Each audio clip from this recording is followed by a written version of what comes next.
God for this day. It's a beautiful day, and it's a day of remembrance, a day of celebration, and a day of calling ourselves to action, to be ever vigilant. We're so thankful that God has blessed this mother to be here, this community.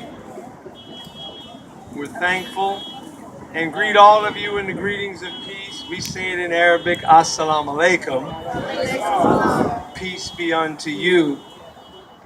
It is my honor to stand with the family of Mario Woods, to stand with the coalition of fighters for justice who committed themselves to stand on the principle of justice and to make sure that Mother Woods gives the voice of Mario to the world, and that Mother Woods does not stand alone in making sure Mario's voice is to the world.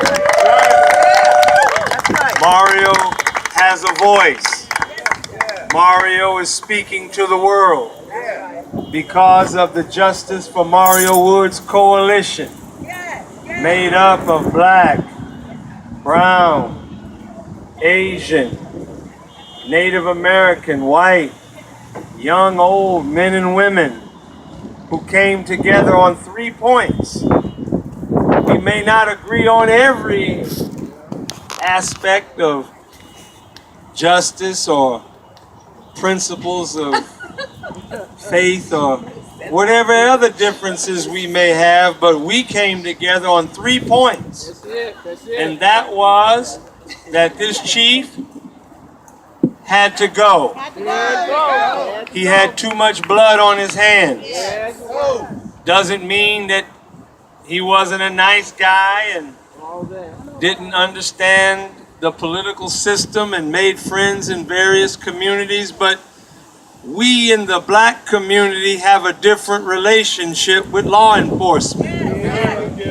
And people have to acknowledge that the relationship between the black community and the brown community is different than the relationship law enforcement has with the white community.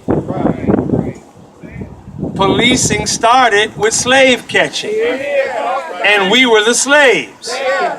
So naturally, our relationship from the beginning was hunter and hunted. Our relationship from day one was night riders, going out and frightening us. People who had passes to say that they were free men and women would be captured and brought back into slavery by police who scoured the cities of the North to find blacks who were even free during that time, and then they would put them back into bondage, as we learned with Solomon Northrop. So we have a history where policing represented the slave catcher. We have a history whenever we got tired of slavery and wanted to challenge the conditions under which we lived, and we produced men of God, men of principles, like Nat Turner, who read the Bible. Even though it was illegal to read, Nat Turner read the Bible and saw the story and the narrative of the children of Israel, and saw the narrative of Moses and Aaron and how God intervened on behalf of the children of Israel. And Nat Turner's position was, how could God intervene in Egypt under Pharaoh and do nothing for us in America? That's a legitimate question. So Reverend Nat Turner, a man of God, felt that he was an instrument of change and tried to organize the slaves to stand up and stand against those who brutalized us.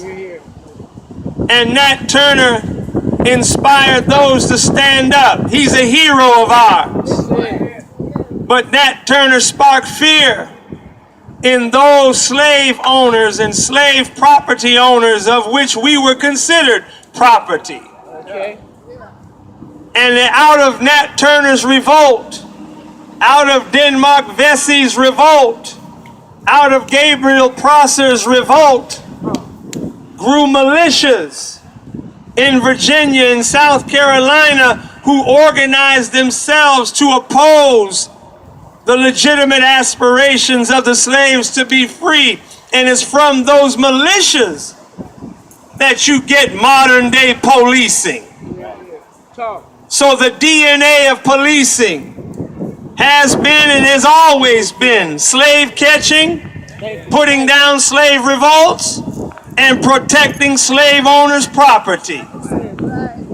So the black community has always known that there was a relationship between the Ku Klux Klan and the police.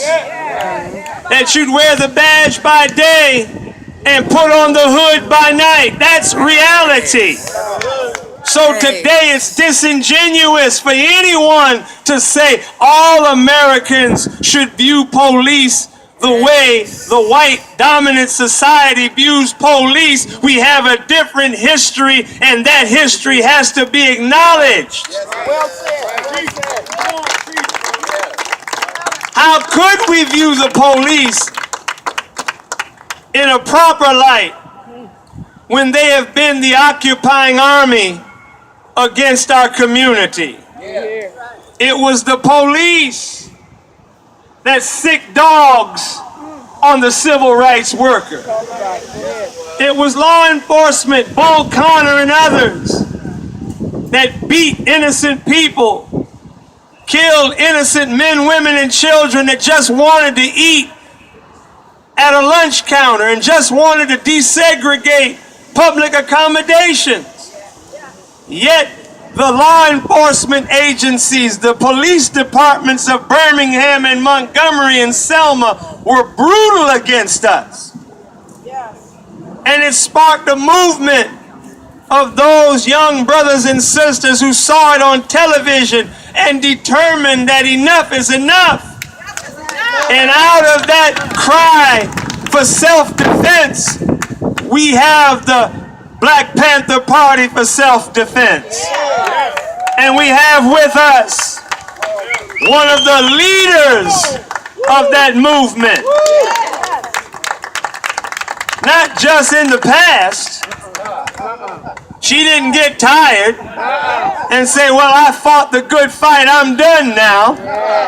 She's not out talking about what used to be, because used to be's don't make honey.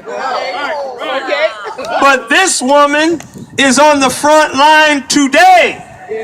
She's in her 70s, but she's beautiful, and God has kept and preserved her for this hour so that she could stand with Gwen Woods, so that she could stand with Danica Chapman, the mother of Kenneth Harding, so that she can stand with Mother Idris Selly's mother, so that Misha, so that she could stand with all of those unborn generations that she's watching being born into the world, but she doesn't want them to live in a world of injustice. So we're honored to have with us the legendary, living legend, the mother of our movement on a national level, because she is the last woman standing. In many respects, there are others, but she's one of the most principled persons that I know.